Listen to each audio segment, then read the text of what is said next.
बिस्मिल्लाहिर्रहमानिर्रहीम। नाज़रीन, ये लाल लाल चटनी आप समझ रहे होंगे आलू बुखारे की चटनी है, लेकिन नहीं, ये खुश खुबानी की चटनी है। आइए देखते हैं ये खुश खुबानी की चटनी कैसे बनेगी और इसके लिए हमें क्या क्या चाहिए। बिस्मिल्लाहिर्रहमानिर्रहीम। नाज़रीन, माई फूड के किचन में एक नई चटनी की रेसिपी आपसे शेयर करने जा रहा हूँ। बड़ी ईद के हवाले से एक चटनी शेयर करूँगा जो आप बारबेक्यू के साथ सर्व कर सकते हैं। इंतहाई आसान और बहुत जल्द बन जाती है ये खुबानी की चटनी। देखें, मैंने आधा किलो खुबानी लिए हैं, वो सीडलेस। अगर सीडलेस हो तो बहुत आसानी से बन जाती है, वरना आपको फिर सीड निकालने में टाइम लगता है। आधा किलो खुबानी ली है। इंतहाई खट्टी मीठी ये चटनी बनती है और बारबेक्यू के साथ ये सर्व होती है। इसमें कोई इमली वगैरह नहीं जाएगी, सिर्फ खुबानी की ये चटनी बनेगी। आप देखें, जब ड्राई खुबानी होती है इस पर डस्ट मिट्टी बहुत ज़्यादा होती है, रेत होती है। तो इसको मैं अच्छी तरह वॉश कर दूँ 3 से 4 दफ़ा। ये देखें इस पर मिट्टी, रेत। तो 3 से 4 दफ़ा मैं इसको अच्छी तरह वॉश कर लूँ, फिर मैं इस किलो का आपको दिखाता हूँ और आगे आपको बताऊँगा कि इसको हम कैसे प्रोसेस करेंगे। आज मैं आपसे आधा किलो की रेसिपी शेयर करूँगा। आप अगर ज़्यादा बनाना चाहते हैं इसको डबल कर दें, 1 किलो अगर कम 1 पाव करते हैं तो इसको आधा कर दें। मैं इसको वॉश करके आपसे दोबारा मिलता हूँ। जी नाज़रीन, खुश खुबानी को मैंने 3 से 4 मरतबा अच्छी तरह खुले पानी के नीचे वॉश किया है और रगड़ रगड़ के इसके ऊपर मिट्टी, रेत जो होती है वो रिमूव हो गई है और ये बिल्कुल साफ़ सुथरे हो गए। अब इसका दूसरा स्टेप ये है कि आपने इसको पानी के अंदर सोक करना है कि ये गैस की बचत हो, जल्दी पक जाए। तो आप पानी में इसको सोक करेंगे तो ये नरम हो जाएंगे। बेहतर तरीका तो ये है कि आप इसको ओवरनाइट सोक करें। आधा किलो ये हमारे पास ड्राई खुबानी है, तकरीबन में आधा किलो से थोड़ा ज़्यादा या 3 पाव पानी डाल दें। कोई हार्ड फिक्स रूल नहीं है कि इससे पानी थोड़ा ऊपर आ गया और ये पानी एब्जॉर्ब भी करेगा तो ये पानी थोड़ा कम हो जाएगा। इसी पानी में हम इसको पकाएंगे। तो इस वजह से मैंने इसको अच्छी तरह वॉश किया है कि इसमें रेत, मिट्टी, डस्ट कुछ भी ना हो। पार्टिकल होते हैं लकड़ी के, छोटे छोटे दरख्तों के पत्ते, कुछ भी इसमें नहीं होंगे। अब आपने इसको कम से कम 6 घंटे सोक करें, लेकिन बेस्ट रिजल्ट हासिल करने के लिए आप इसको ओवरनाइट रख दें। ठीक है, तो अगर गर्मी ज़्यादा है तो आप फ्रिज में भी रख सकते हैं। अगर नॉर्मल टेम्परेचर है तो बस रूम टेम्परेचर पर आप इसको कवर करके रख दें। अब मैं इसको ओवरनाइट सोक करूंगा, फिर मैं ओवरनाइट के बाद आपको इसकी लुक बताऊंगा और आगे किचन में इसको कैसे प्रोसेस करेंगे। ये आसान खुबानी की चटनी जो आप इस ईद पर अपने बारबेक्यू के साथ सर्व कर सकते हैं। तो ओवरनाइट इसको रखने के बाद आपसे दोबारा मिलूंगा। जी नाज़रीन, बारबेक्यू के लिए खुबानी की चटनी के लिए जो मैंने आधा किलो खुबानी पूरी रात पानी में सोक कर लिए थे, देखें किस तरह अच्छी तरह फूल चुके हैं और कितना नरम हो चुके हैं। देखें जैसे बिल्कुल फ्रेश खुबानी हो। सोक करने का यही मकसद होता है कि जितना ज़्यादा टाइम आप देंगे इतने आपको जल्दी ये गल जाते हैं। और आजकल आपको पता है गैस महंगी है, फ्यूल की बचत है, टाइम की बचत है, तो जल्दी ये गल जाते हैं। आप देखें, मैंने इसमें बहुत सारा पानी डाला था तो पानी इसने अच्छी तरह एब्जॉर्ब कर लिया है। अब किचन में इसको पकाएंगे। पहले स्टेप में चीनी डाल के, अगर हम देखेंगे पानी की और ज़रूरत है तो और डालेंगे, नहीं तो ये पानी में ये पक जाएगा। ये एक्सपीरियंस अंदाजे के मुताबिक आपको जितना पतला या गाढ़ा करना है उस हिसाब से आप पानी एडजस्ट कर सकते हैं। आइए अब किचन में मिलते हैं और अगला प्रोसेस आपको ये मज़ेदार बारबेक्यू खुबानी की चटनी कैसे बनती है आगे आपको बताते हैं।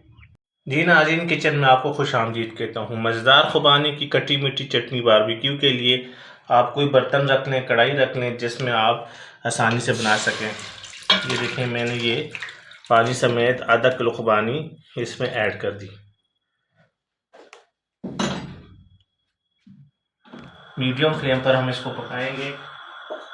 सबसे पहले स्टेप ये है कि आपने अंदाज़ा करना है कि इसमें कितना पानी हमें मज़ीद चाहिए। कम तो नहीं पानी, इसके लिए आप इस तरह अंदाज़ा करेंगे। देखें, कल तकरीबन मैंने इस पर 3 पाव पानी ऐड किया था खुबानी जिस टाइम धो के डाली थी। देखें पानी इन्होंने अच्छी तरह एब्जॉर्ब कर लिया है।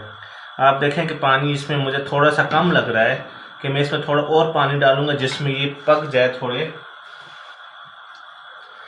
ये देखें, मैं तकरीबन 1 गिलास पानी मैंने इसमें और ऐड कर दिया, 1 गिलास पानी। अब मैं इसको मीडियम फ्लेम पर इतना पकाऊंगा कि ये नरम होना शुरू हो जाए, पकना शुरू हो जाए। तो तकरीबन 3 से 4 मिनट मीडियम फ्लेम पर पका के फिर मैं आपको इसकी लुक दिखाता हूँ। जी नाज़रीन, 5 मिनट हो गए हैं मीडियम हाई फ्लेम पर। मैंने इसको कवर करके पकाया कि इसमें बॉयल आना शुरू हो जाए। पानी में बॉयल आना शुरू हो गया है, ठीक है। इसका टोटल पकाने का टाइम 20 मिनट है। 5 मिनट आप हाई फ्लेम या मीडियम फ्लेम पर शुरू में खुबानी डालने के बाद इसको पकाएं। जब इसमें बॉयल आता है तो सबसे पहले आपने इसमें चीनी ऐड करनी है। चीनी ऐड करने के बाद आपने फ्लेम लो कर देना, उसको तकरीबन 15 मिनट और पकाना है। टोटल 20 मिनट आपने इस चटनी को पकाना है। अब आ गई है बात कि चटनी कितनी ऐड करें इसमें, सॉरी चीनी कितनी ऐड करें। बाल का खुबानी खट्टी ज़्यादा होती है, बाल का मीठी ज़्यादा होती है, तो आपने शुरू में कम ऐड करनी है। अगर आपने ज़्यादा मीठी रखनी है तो बाद में आप चीनी और भी ऐड कर सकते हैं। तो अगर आपको चीनी कम पसंद है तो आप चीनी कम भी ऐड कर सकते हैं, ठीक है। ये आप तक है। अभी तकरीबन ये आधा किलो खुबानी है और मैंने चेक की ज़्यादा खट्टी भी नहीं है, तो मैं इसमें सिर्फ 4 टेबल स्पून चीनी डालूँगा। अगर मुझे बाद में ज़रूरत पड़ी तो मैं जिस टाइम एंड में चेक करूँगा तो उस टाइम भी आप ऐड कर सकते हैं। शुरू में मैं 5 मिनट बाद हाई फ्लेम पर या मीडियम फ्लेम पर पकाने के बाद आपने इसमें तकरीबन 4.5 टेबल स्पून इसमें ऐड कर देता हूँ। चीनी आपने ऐड करनी है और इसको आपने मिक्स कर देना है आराम से। अगर आपको चीनी बिल्कुल पसंद नहीं है तो आप बिल्कुल चीनी ना डालें, ठीक है। और आप अगर सिर्फ स्पाइसेस कटी मीठी नहीं चाहिए तो सिर्फ अगर खुबानी की अपनी मिठास एंजॉय करना चाहते तो आप चीनी ना डालें। ये देखें, चीनी डालने के बाद उसको अच्छी तरह मैंने मिक्स कर दिया।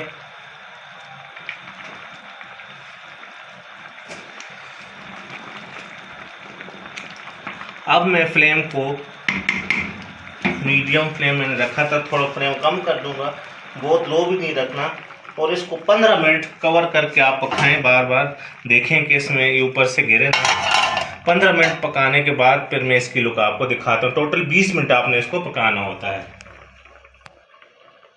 जी नाज़रीन, खुबानियों को पकते हुए लो फ्लेम पर तकरीबन 20 मिनट हो गए और इसकी बहुत ही प्यारी खुशबू आना शुरू होगी। खुशबू से आपको अंदाज़ा हो गया कि आपके खुबानी पक चुके हैं, ठीक है। ये देखें बिल्कुल नरम पहले थी, अब ये जो कच्चापन इसमें होगा वो ख़त्म हो गया है।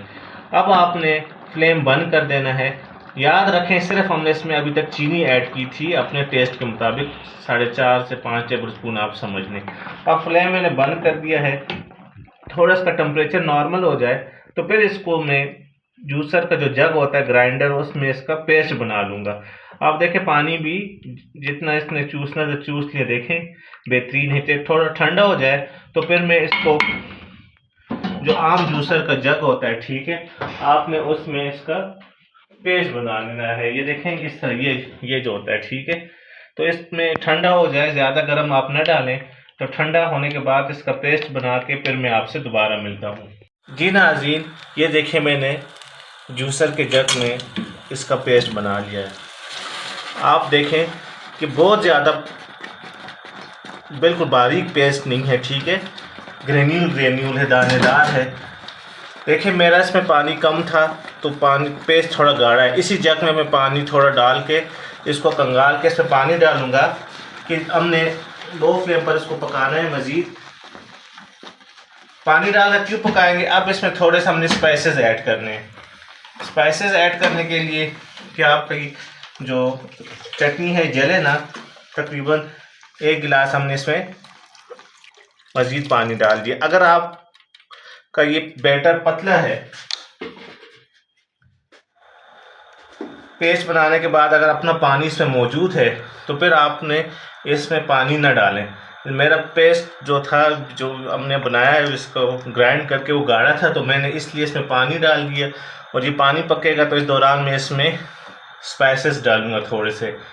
इसमें बॉयल आ जाए तो फिर मैं आपसे दोबारा मिलता हूँ। जी नाज़रीन, खुबानी को ग्राइंड करके पेस्ट बनाने के बाद मैंने पकाने के लिए छोड़ दिया था। जी हमने कच्चा पानी इसमें डाला था, ठीक है, कि हमारा जो बैटर है जो पेस्ट है बहुत गाढ़ा था। अब इसमें बॉयल आ चुका है तो अब हम इसमें स्पाइसेस डालेंगे। बहुत कम हम स्पाइसेस डालेंगे कि आप जो खुबानी का टेस्ट है उसको ओवर कम ना कर दें, मसालों का जायका ना है। इसमें बहुत एक ख़ास चीज़ जाती है जो आपने बहुत कम देखा होगा कि चटनियों में जाती है, वो है काला नमक। तकरीबन मैं इसमें 1 टीस्पून समझते हैं, आधा टेबल स्पून ये काला नमक मैं इसमें ऐड कर दूंगा। इस खुबानी की चटनी में ये ख़ास इंग्रेडिएंट है, ठीक है। ये लोग जो कमर्शियली बनती है, जो जहाँ भी आप खाएंगे तो इसमें ये काला नमक ऐड करते हैं। और इसमें एक और चीज़ ऑप्शनल है, जिससे ड्राई अदरक सून जिसे कहते हैं, उसकी बहुत अच्छी खुशबू आती है, वो लोग ऐड करते हैं। वो ऑप्शनल है, ठीक है। मैं इसमें अदरक पाउडर को ऐड नहीं करूँगा। आप ड्राई अदरक पाउडर जो होता है उसको भी ऐड कर सकते हैं। काला नमक ऐड करने के बाद आपने थोड़ा खट्टा मीठा बनाने के लिए इसमें मैं तकरीबन ये 1 टेबल स्पून, आधा किलो खुबानी है तो 1 tablespoon chilli flakes add किए हैं। ये बहुत सख्त नहीं है, तो जस्ट लुक के लिए मैंने ऐड किए हैं। और थोड़ी सी लाल मिर्च ऐड कर दूंगा जायके के लिए। इसके बाद जीरा पाउडर आपने ऐड करना है, तकरीबन ये आधा टीस्पून में ऐड करूँ जायके की खुशबू के लिए। ये चीज़ें ऐड करने के बाद आपने मिक्स कर देना अच्छी तरह। इस स्टेज में आप थोड़ी देर बाद इसमें चीनी भी चेक कर सकते हैं, मिठास चेक कर सकते हैं। अगर आपको लगता है कि आपकी चटनी जो है खुबानी की वो बहुत ज़्यादा खट्टी है, तो आप उसमें चीनी ऐड कर सकते हैं, ठीक है। अब एक और चीज़ जो मोस्टली कमर्शियली भी लोग ऐड करते हैं वो है फूड कलर। आप इसमें येलो फूड कलर ऐड कर सकते हैं, रेड ऐड कर सकते हैं, जो आपके पास अवेलेबल हो। अगर ऑप्शनल है, अगर आप फूड कलर ऐड भी नहीं करना चाहते हैं तो बिल्कुल ऐड भी ना करें, इसका कोई मसला नहीं है। लेकिन लुक प्यारी आने के लिए लोग इसमें कलर ऐड करते हैं, ठीक है। मैं इसमें रेड फूड कलर थोड़ी सी ऐड करूँगा कि थोड़ा सा सिर्फ रेडिश की तरह जाए, ज़्यादा ये ना हो, बस। अच्छी क्वालिटी का फूड कलर आप ऐड कर सकते हैं। देखिए, अगर आपको येलो कलर पसंद है तो आप इसमें येलो कलर भी ऐड कर सकते हैं, लेकिन मोस्टली हर जगह खुबानी की चटनी येलो येलो नज़र आती है, तो आप इसमें देखें कितनी ज़बरदस्त। अब आपने इसको इतना पकाना है जितना आप चाहते हैं, कि जितना आप गाढ़ा करना चाहते हैं, ठीक है। देखिए, आप इसमें कद्दू के जो बीज होते हैं वो भी ऐड कर सकते हैं, लेकिन बारबेक्यू के साथ ये सिंपल प्लेन सर्व की जाती है। मैं इसको इतना पकाऊंगा कि जितनी इसकी मुझे कंसिस्टेंसी चाहिए, जितनी मुझे इसका गाढ़ापन चाहिए, कि ठीक है, जितनी डेंसिटी, जितनी डेंस मुझे चाहिए, आप उस हिसाब से इसको पकाएंगे। अब मैं इसको इतना पका लूँ, चीनी भी इसमें चेक कर दूंगा, जितना मुझे गाढ़ा चाहिए उतनी देर तक पकाऊंगा। जब ये गाढ़ा हो जाएगा तो फिर फ्लेम बंद कर दूंगा। आप इसके स्टेज में चीनी देख सकते हैं। मैं इसको मज़ीद पकाऊँ, 5 से 10 मिनट लो ही फ्लेम पर पकाऊंगा, ये गाढ़ा हो जाए अच्छी तरह, ये कलर चीज़ें पक जाएं। अगर आपने इसमें मज़ीद स्पाइसेस ऐड करनी है, मतलब ज़्यादा, ये आप तक है। मैं इसको पका लूँ जितना गाढ़ा मुझे चाहिए। देखें, थोड़ा और मैं इसको गाढ़ा करूँगा, फिर मैं आपसे दोबारा मिलता हूँ। जी नाज़रीन, तकरीबन मेरे 10 से 12 मिनट मज़ीद हो गए। मैंने इसको पकाया, जितना गाढ़ा मुझे चाहिए उतना गाढ़ा हो गया। ये देखें, बहुत पानी नहीं है। जैसे ये ठंडा होगा ये मज़ीद गाढ़ा होगा। इस दौरान मैंने इसमें चीनी भी टेस्ट की, थोड़ी मुझे कम लग रही थी, ठीक है। खुबानी मेरी ज़्यादा खट्टी थी, मैंने 2 से 3 टेबल स्पून मज़ीद चीनी डाल दी, ये आप तक है। अब मैं फ्लेम बंद कर दूँगा, इसको ठंडा होने दूँगा। ये बिल्कुल जब ठंडा हो जाएगा तो ये मज़ीद गाढ़ा हो जाएगा। अभी देखें, ये मज़ीद गाढ़ा होगा। अगर आपको और गाढ़ा चाहिए तो आप मज़ीद पका सकते हैं, अगर पतला चाहिए तो आप इसको कम पका सकते हैं, पानी इसमें छोड़ सकते हैं।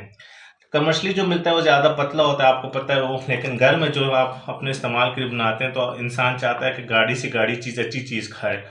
तो इसलिए मैं इसको मज़ीद ठंडा होने के लिए छोड़ूंगा, ये मज़ीद गाढ़ा हो जाएगा। जिस टाइम ये ठंडा हो जाए तो आप इसको एयर टाइट कंटेनर में डाल के फ्रिज में रख लें, तो तकरीबन 1 महीने तक इसको कुछ भी नहीं होता।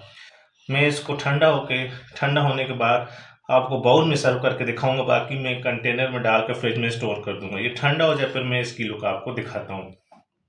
जी नाज़रीन, ये है आज की हमारी रेसिपी, खुश खुबानी की चटनी। बिल्कुल ये रेडी है। मैंने इसको ठंडा होने के बाद एयर टाइट कंटेनर में डाल दिया। आप इसको फ्रिज में रख के 2 से 3 हफ्ते इस्तेमाल कर सकते हैं। देखें, जिस तरह शुरू किचन में था, ठंडा होने के बाद ये मज़ीद देखें गाढ़ा हो गया। देखें, ये देखें। अगर आपको पतला चाहिए तो आप पतला भी बना सकते हैं, लेकिन ये इसकी डेंसिटी बिल्कुल ठीक है। ठीक इस तरह आपने गाढ़ा रखना है।